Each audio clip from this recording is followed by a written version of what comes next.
Out of the blue, man, there was this black girl. I don't know. She had some kind of attraction to Carly, and she would follow us from every town that we would go to. She would drive and follow us, just to, and buy a ticket just to go in and see him. But that was strange about her. But Yeah.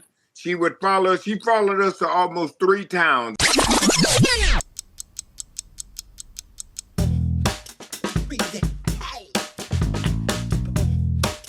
I'm your host, Mac Davis, along with my two co-hosts every week, Mr. WWE Hall of Famer Teddy Long. Hey, Teddy. Hey, I'm good, players. How y'all doing? Doing good, brother. Good.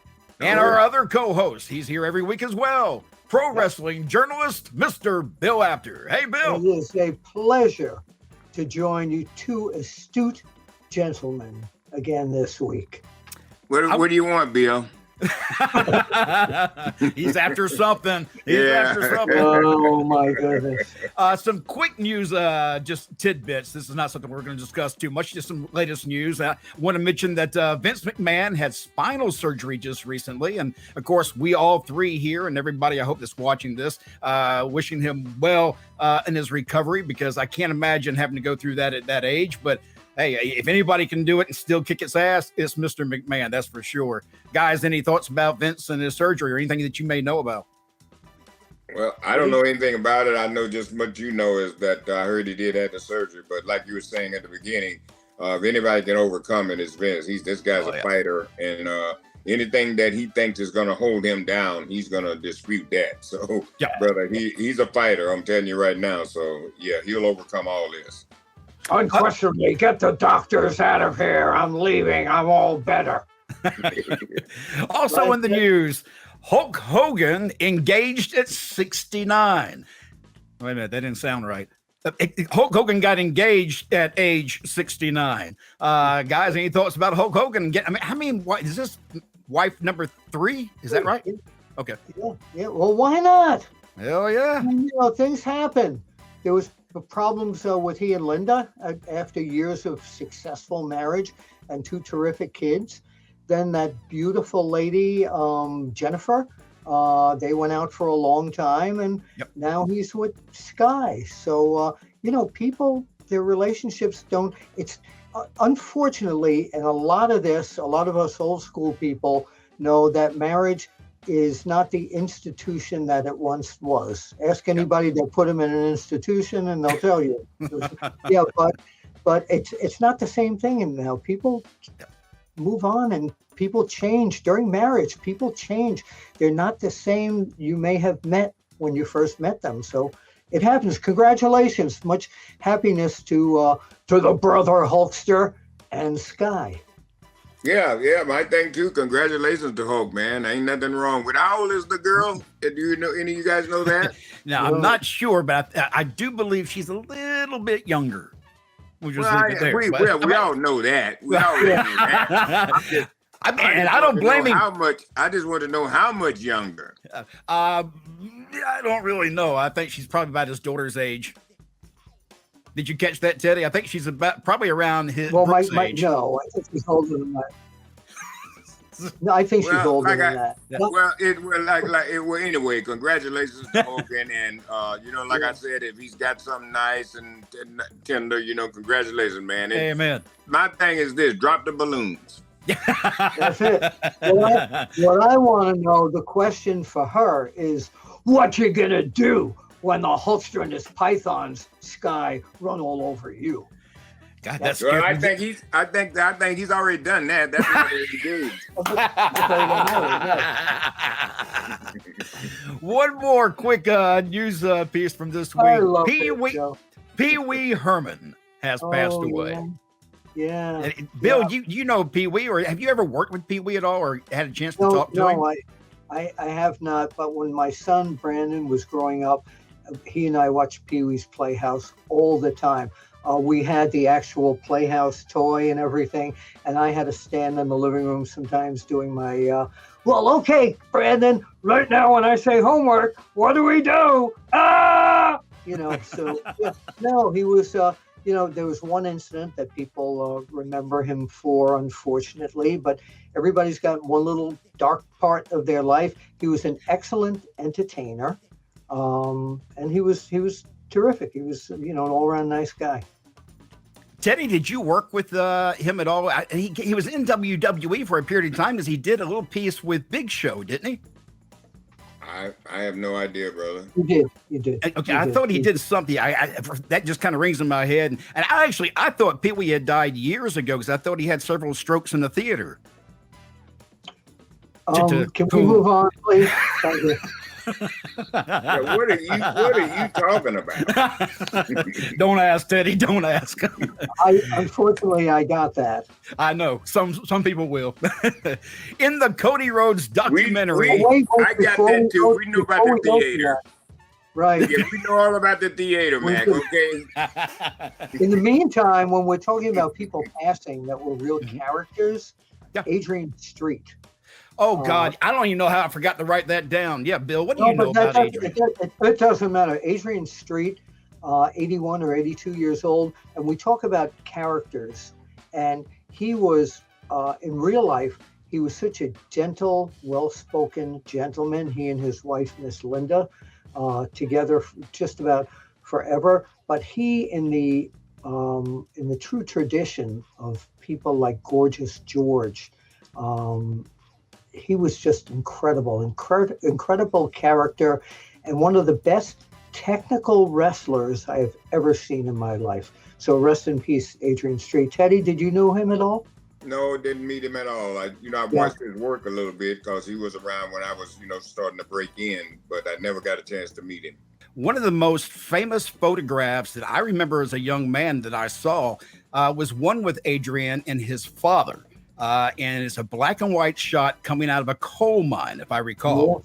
Yes. And it was an incredible moment because his father didn't care much for what he was doing. And he was there to tell his dad, look, this is what I've become.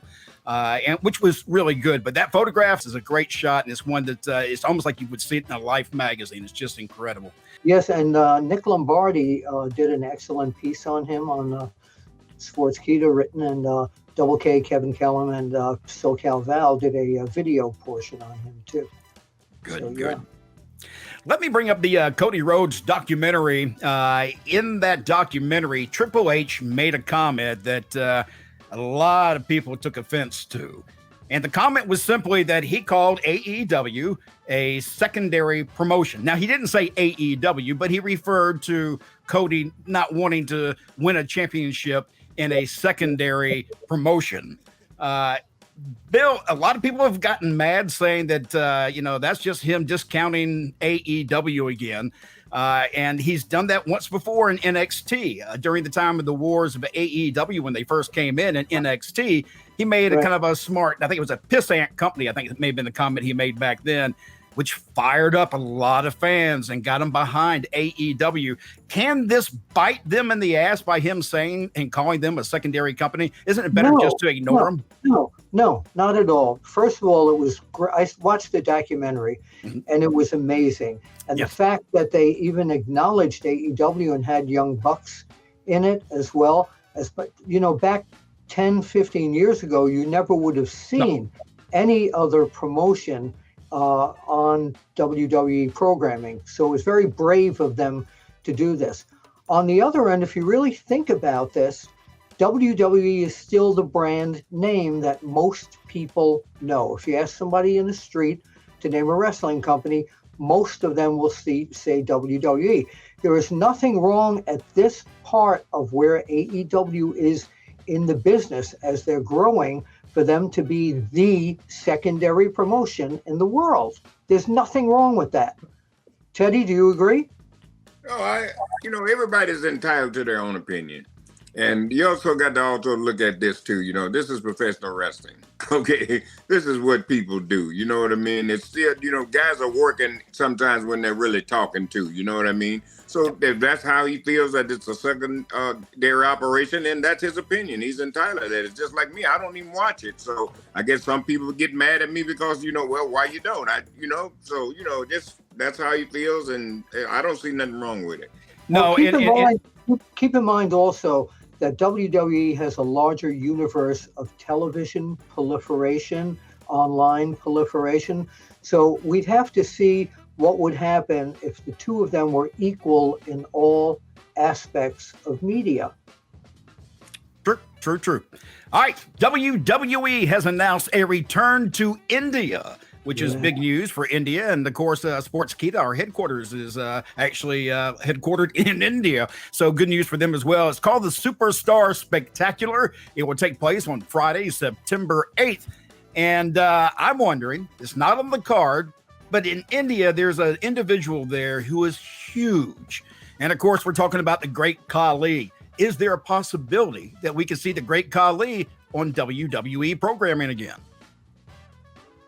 Oh, I absolutely think so. I think so. Well, I think when they're promoting the event in India, that it would be very wise to have Khali promoted. I think they're going to go. They're going to go all out to promote this show, even in the United States here, and show them, their power going everywhere in the world. And Khali is not just in size, but he's just a huge attraction in India. So they'd be smart to do that. Yeah, I was mentioning to someone earlier that I didn't realize how over the Great Khali is in India. He's on television programs still. He's been in movies. He has a foundation that he's set up for kids. He's done all kinds of things. So he's really revered. I don't know if that's a correct word, but revered in India. So it was something that it just came to mind. It's like WWE can't miss the opportunity, because I would imagine that would help sell tickets for that program. Oh, sure. Now, He's Teddy, to be on it. Teddy, I've seen you work with the Great Khali. I've seen you in the ring, and I think Crystal was involved, and he ended up kind of scaring the fool out of her. Any memories of the Great Khali? Oh, no, he's just a great guy. I enjoyed riding with Khali, man. Me and him. Oh, you rode with him? Yeah. Oh, my God. Here's the deal with Khali, the reason why you ride with him, okay? The office paid for his car, and if anybody drove him or rode with him, they paid for your hotel too. So I got free hotel and I got free rental car. Did you go out to eat with him? Yes. So what would he eat? What somebody his size must have had a great appetite. What would he eat? Everything in sight. Wow.